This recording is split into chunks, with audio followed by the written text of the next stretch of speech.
नमस्कार, म अमीर कट्टेल र यो हो राजनीतिक, आर्थिक, सामाजिक र सैन्य रूपमा परिवर्तनशील दुनियाँको इतिहास बुझाउने कार्यक्रम उथल पुथल। उथल पुथलकारी विश्व क्रान्तिको इतिहास खोतल्ने प्रयास अनुसार कार्यक्रमको 9औं एपिसोड दक्षिण अफ्रिकाको रङ्गभेद विरोधी क्रान्तिमाथि केन्द्रित छ। मानवाधिकारवादी नेता तथा पादरी डेस्मन्ड टुटुले थोरै शब्दमा अफ्रिकाको राजनीतिक इतिहास वर्णन गरेका छन्। उनले भनेका छन्, मिसनरीहरू अफ्रिका आउँदा उनीहरूको हातमा बाइबल र हामीसँग जमिन थियो। उनीहरूले प्रार्थना गर्न लगाउँदा हामीले आँखा चिम्लियौँ। आँखा खोल्दासम्म हामीसँग बाइबल र उनीहरूसँग जमिन थियो। बेलायतबाट दक्षिण अफ्रिकाले सन् 1910मा स्वशासनको अधिकार पाए पनि त्यो अल्पसङ्ख्यक गोराका लागि मात्रै भयो।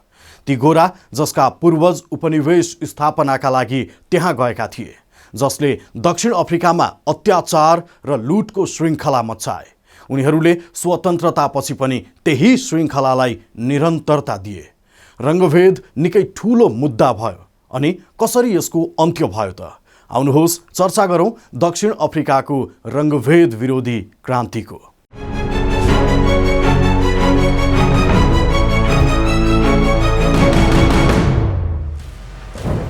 जोन भान रिबेकको नेतृत्वमा डच इस्ट इन्डिया कम्पनीको टोली सन् 1652मा दक्षिण अफ्रिका छिर्यो। उनीहरूले केप अफ गुड होपमा व्यापारका लागि एउटा स्टेसन खोले। यस ठाउँलाई वर्तमानमा केप टाउन भनिन्छ। यति बेला इन्डोनेसियामा डचहरूको उपनिवेश थियो। युरोपबाट त्यहाँ आवत जावत गर्ने जहाजका लागि रिफ्रेसमेन्ट स्टेसनका रूपमा व्यापारिक स्टेसन खोलिएको थियो। यससँगै दक्षिण अफ्रिकामा युरोपेलीको उपनिवेश सुरु भयो, जसले स्थानीयको जनजीवन बिथोलिन थाल्यो। डचले बिस्तारै रिफमन्ड चर्च खोले। त्यसमार्फत गाउँ गाउँमा इसाई धर्मको प्रचार थाले। मिसनरीहरूले दुई काम गर्थे। पहिलो, यहाँ रहेका गोरालाई आध्यात्मिक ज्ञान र सामाजिक गतिविधि मार्फत जोड्ने। दोस्रो, अफ्रिकीहरूलाई इसाई धर्ममा ल्याउने। अफ्रिकीहरूको ठुलो सङ्ख्या प्रकृति पूजक थियो। यहाँ फरक समुदायका फरक फरक संस्कार थिए। इसाईकरण सुरु भएसँगै सामाजिक विभाजन निम्तियो। नटेर्नेहरूको जमिन खोज्ने, जबरजस्ती दास बनाउने र हिंसा फैलाउने क्रम चल्यो। बिस्तारै यहाँ बेलायतीहरू पनि छिरे। सन् 1785मा बेलायतले दक्षिण अफ्रिका नियन्त्रणमा लिँदासम्म यहाँ ठुलो सङ्ख्यामा अफ्रिकीहरू दास बनिसकेका थिए। आपसी समझदारीमा सन् 1802मा बेलायतले फेरि डचलाई यो भूभाग छाड्यो। त्यसको 4 वर्षपछि नेपोलियनको प्रभाव रोक्न यहाँ फेरि बेलायती सेना आएर बस्यो। त्यसपछि यो क्षेत्र बेलायतको उपनिवेश बन्यो। अफ्रिकाका अन्य भूभाग दक्षिण एसिया तथा दक्षिण पूर्वी एसियामा रहेका आफ्ना उपनिवेशबाट पनि ठुलो सङ्ख्यामा दास ल्याउन थालियो। कृषि, घरेलु काम र खानीको काम लगायतमा उनीहरूको प्रयोग हुन्थ्यो। कतिपय जमिनदारले महिलालाई यौन दासीका रूपमा पनि प्रयोग गरे। सन् 1833मा दास प्रथा अन्त्यको घोषणा गरियो। 5 वर्षपछि ठुलो सङ्ख्यामा दासहरू स्वतन्त्र भए। तर गरिबीका कारण उनीहरू मालिककै घरमा बस्न बाध्य थिए, किनकि उनीहरूसँग पर्याप्त जमिन थिएन। आफ्ना पूर्वजको परम्परागत सिप बारे पनि ज्ञान थिएन। डचहरूले रोपेको रङ्गभेदको बिउ बेलायती शासन हुँदै स्वतन्त्र कालमा थप मौलाउँदै गयो। तर सन् 1910मा बेलायतबाट दक्षिण अफ्रिकाले स्वशासनको अधिकार पायो। बेलायतको उपनिवेश भए पनि यसले आफ्नै प्रधानमन्त्री चयन गर्न पाउँथ्यो, तर बहुसङ्ख्यक जनतालाई मतदान गर्ने अधिकार थिएन। केवल अल्पसङ्ख्यक गोरा समुदायका पुरुषले मात्रै यो अवसर पाए। अश्वेतहरू अधिकार सम्पन्न हुँदा उनीहरूमाथि शासन गर्न गाह्रो हुन्छ भन्ने गोराहरूको सोच थियो। त्यसैले गोराबाट चुनिएको सरकार अश्वेतको दमनमा मात्रै केन्द्रित रह्यो। समान अधिकार माग गर्दै सन् 1912मा अफ्रिका नेसनल कङ्ग्रेस गठन भयो। यसले बेलायत सरकारलाई ज्ञापन पत्र बुझाउने, विभेदकारी कानुन र नीतिमा संशोधनका लागि पैरवी गर्ने, समुदायमा गएर अश्वेतलाई आफ्नो अधिकार र कर्तव्यबारे बुझाउने, भेला र छलफल गर्ने लगायत काम गरिरहेको थियो। विभेदमा परेका समुदायलाई कानुनी सहायता उपलब्ध गराउने र समुदायमा विकास गर्ने काममा पनि यो सङ्गठन सक्रिय थियो। तर गोराको सरकार गोराकै लागि थियो। सन् 1913 को जमिन ऐनले गोरा र अश्वेत अफ्रिकीका लागि जमिन किन्ने र बसोबास गर्ने बेग्ला बेग्लै ठाउँ किटान गरिदियो। झन्डै 83% जमिन गोराका लागि छुट्याइएको थियो। सन् 1936 मा यो कानुनलाई थप कडा बनाइयो।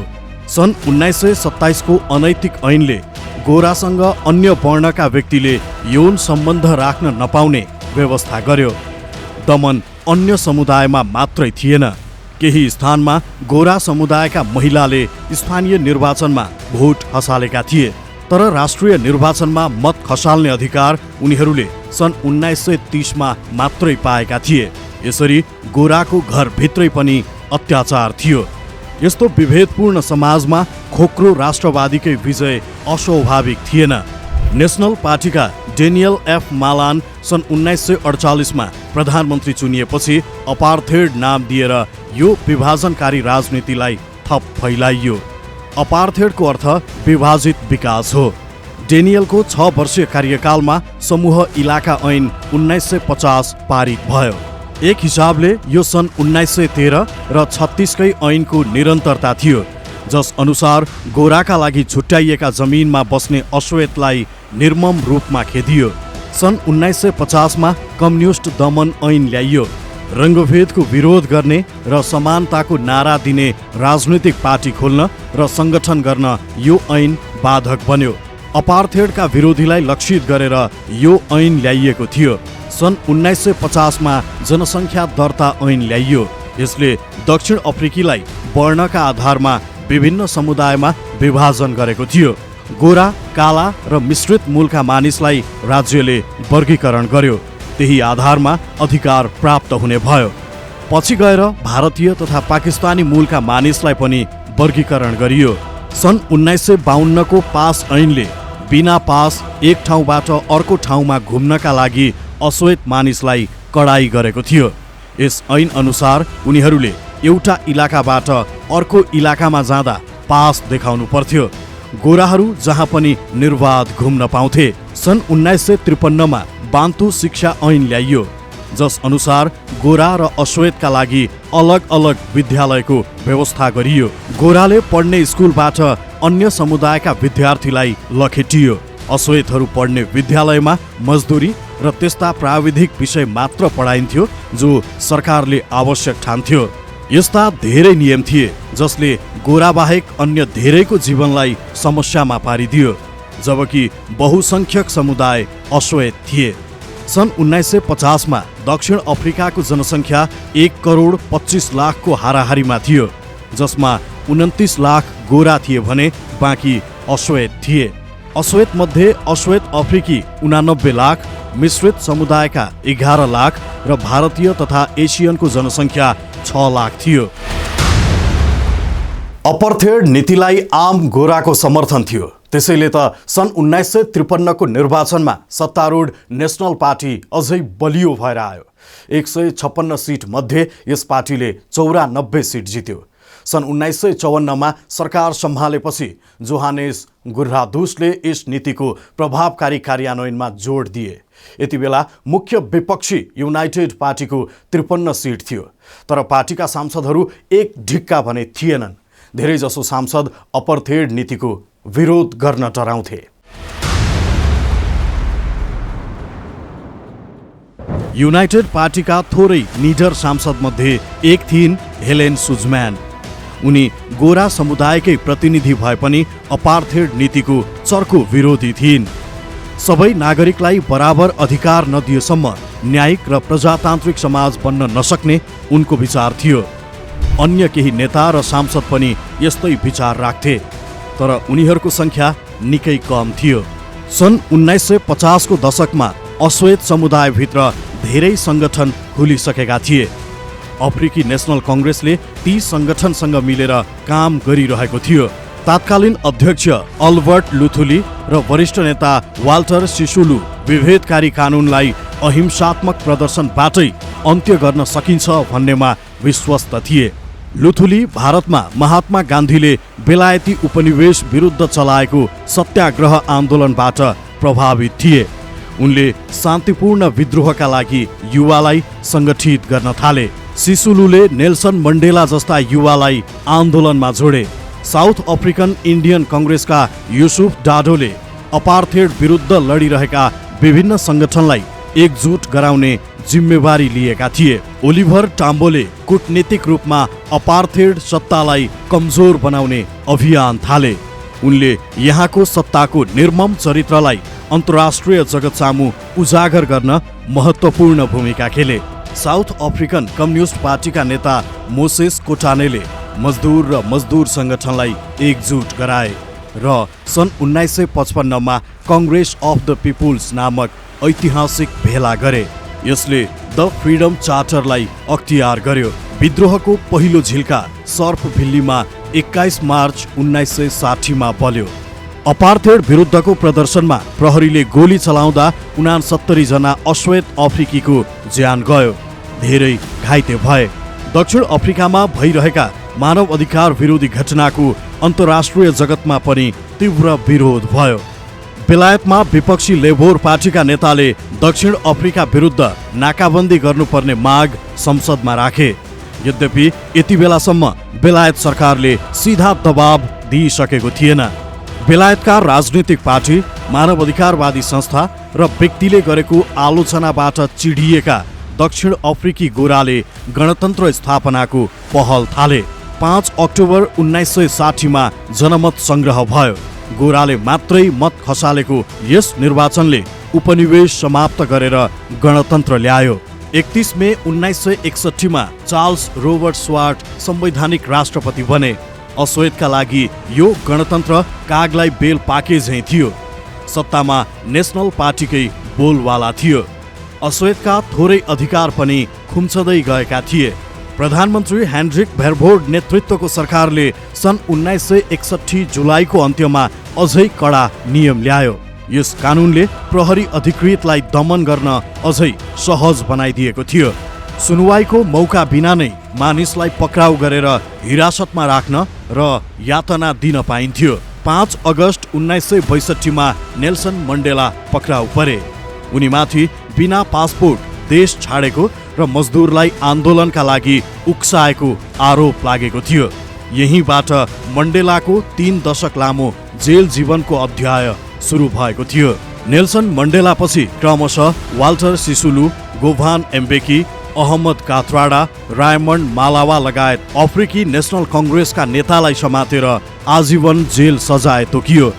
शङ्काकै भरमा धेरै सर्वसाधारणको ज्यान गयो। पहिलेको शासन अपर्थेड भन्दा आतंक बढेकाले हेन्ड्रिक प्रधानमन्त्री छँदाको समयलाई ग्रान्ड अपर्थेड भनिन्छ। यति बेला कसले कुन गाडी चढ्ने, कहाँ घुमघाम र मनोरञ्जन गर्न पाउने, कुन धाराको पानी पिउने, कुन टेबलमा बसेर खाने भन्ने समेत छालाको रङले निर्धारण गर्थ्यो। रङ्गभेद चरमतिर उन्मुख थियो। अश्वेतहरू बस्ने इलाकामा खानेपानी, ढल, शौचालय लगायत आधारभूत आवश्यकताको कमी थियो। विभिन्न रोगको संक्रमणका कारण उनीहरूको ज्यान जान्थ्यो। कुपोषण सामान्य जस्तै भइसकेको थियो। विद्यालयमा सीमित स्रोत र पूर्वाधार मात्रै हुन्थ्यो। धेरै बालबालिकालाई एउटै कोठामा कोचेर पढाइन्थ्यो। थोत्रा पाठ्यपुस्तक र कम योग्यताका शिक्षकसँग पढ्नुपर्ने बाध्यता थियो। गोराले गुणस्तरीय उपचार सेवा पाउने भए पनि अश्वेतको बस्तीमा राम्रा स्वास्थ्य संस्था थिएनन्। यसरी अपार्थेड नीतिले बहुसंख्यक जनतालाई पीडामा राखिरहेको थियो। यही नीतिका कारण अन्तर्राष्ट्रिय जगतमा दक्षिण अफ्रिका एक्लिन थाल्यो। गणतन्त्र घोषणा भएपछि पूर्व उपनिवेशको संगठन कमनवेल्थमा उसको सदस्यता सकिएको थियो। त्यसका सदस्य राष्ट्र अपार्थेड नीतिबाट सन्तुष्ट थिएनन्। 6 सेप्टेम्बर 1966 मा प्रधानमन्त्री ह्यान्ड्रिकको हत्या भयो। केप टाउन स्थित संसदमा सम्बोधन गरिरहेका बेला उनलाई ग्रीक मोजाम्बिक मूलका एक संसदीय दूत दिमित्री सफेन्दासले छुरा रोपेका थिए। ह्यान्ड्रिक अपार्थेडको प्रतीक बन्न खोजेकाले उनको हत्या गरेको बयान दिमित्रीले दिएका थिए। सरकारले उनलाई पागल भन्दै सुनुवाईको मौका नदिई मानसिक केन्द्रमा पठायो। प्रधानमन्त्रीकै हत्या भइसक्दा पनि गोराले चेतेनन्। बरु यसपछिका प्रधानमन्त्री जोन भ्रोस्टरले विद्रोहीमाथि तीव्र दमन गरे। सरकारले अश्वेत विद्यार्थीलाई अफ्रिकान्स भाषा, जो दक्षिण अफ्रिकाका गोरा बोल्थे, अनिवार्य गर्यो अनि अन्य भाषालाई उपेक्षा गरिएको भन्दै सन् 1976 मा श्वेतो आन्दोलन चल्यो। अश्वेत विद्यार्थीले नेतृत्व गरेको यस आन्दोलनमा गोराको पनि साथ थियो। तर सरकारले निर्मम दमन गर्दा सयौं मरे, हजारौं घाइते भए। यही मध्येका एक थिए हिक्टर पिटरसन। यी युवाको शव बोकेर एक पुरुष शोकमा हिँडिरहेका थिए। उनलाई अर्की एक विक्षिप्त महिलाले पछ्याइरहेकी थिइन्। साम निजमाले खिचेको यो तस्बिर सरकारी दमनको वर्णन गर्न काफी थियो। अर्को वर्ष संयुक्त राष्ट्रसङ्घको सुरक्षा काउन्सिलले दक्षिण अफ्रिकालाई हतियार बेच्न नपाउने प्रस्ताव सर्वसम्मत पारित गर्यो। जोन भ्रोस्टरको कार्यकालमा रक्षा मन्त्रीका रूपमा आन्दोलन दबाउन भूमिका खेलेका पिटर विलियम बोथा सन् 1978 मा प्रधानमन्त्री बने। जोन राष्ट्रपतिमा चुनिए। अपार्थेड नीतिका हार्डलाइन समर्थक बोथाले विद्रोहीमाथि डन्डा र बन्दुक चलाइरहे। सन् 1984 मा प्रधानमन्त्रीबाट कार्यकारी अधिकार राष्ट्रपतिमा सारियो। बोथा आफै राष्ट्रपति बने। मानव अधिकार विरोधी घटना बढेपछि सन् 1985 मा बेलायत र अमेरिका एक कदम अगाडि बढे। बाध्य भएर उनीहरूले दक्षिण अफ्रिकामाथि आर्थिक प्रतिबन्ध लगाए। यति बेलासम्म अश्वेत समुदायको आन्दोलन निकै चर्किसकेको थियो। बन्द, हडताल र प्रदर्शन दिनहु हुन्थे। अन्तर्राष्ट्रिय समुदायलाई देखाउन राष्ट्रपति बोथाले सन् 1986 मा पास ऐन अन्त्य भएको घोषणा गरे। तर गोराका लागि किटान गरिएका इलाकामा अन्य समुदायलाई पस्न अझै रोक थियो। प्रहरीलाई दिइएको असीमित अधिकार कायमै थियो। विद्रोह शान्त नभएपछि जुन 1986 मा सरकारले सङ्कटकाल लगायो। दमन थप बढ्यो। यसका बावजुद विद्रोह शान्त हुने कुनै छनक देखिएन। प्रदर्शनकारी ज्यानको बाजी राखेर सडकमा ओर्लिरहे। देशभित्रको चर्को आन्दोलन र अन्तर्राष्ट्रिय बहिष्कारपछि गोरा समुदायभित्रै अपार्थेड नीतिको चर्को आलोचना भयो। त्यही बेला नेसनल पार्टीबाट बोथाले राजीनामा दिनुपर्ने माग चर्को गरी उठ्यो। सन् 1989 मा बोथाको राजीनामापछि सुधारवादी नेता फ्रेडरिक विलियम डी क्लेर्क नेसनल पार्टीबाट राष्ट्रपति बने। अफ्रिकी नेसनल कङ्ग्रेस सहितका अपार्थेड विरोधी सङ्गठनमाथि लगाइएको रोक हटाइयो। रङ्ग र वर्णका आधारमा भएको जनसङ्ख्या वर्गीकरण खारेज गरियो। आन्दोलनमा बन्दी बनाइएकालाई रिहा गरियो। सन् 1990 फेब्रुअरीमा नेल्सन मण्डेला 27 वर्ष लामो कारावासबाट मुक्त भए। त्यसपछि लोकतान्त्रिक रूपान्तरणका लागि सबै पक्षसँग वार्ता भयो। सन् 1993 मा जारी भएको संविधानले अश्वेत र अन्य सबै समुदायलाई मताधिकार दियो। सन् 1994 मा पहिलो राष्ट्रिय चुनावबाट अफ्रिकी नेसनल कङ्ग्रेसका नेल्सन मण्डेला राष्ट्रपति चुनिए। अपार्थेड सत्ताका दौरान भएका अन्यायका घटनालाई समाधान गर्न सत्य तथा निरूपण आयोग गठन गरियो।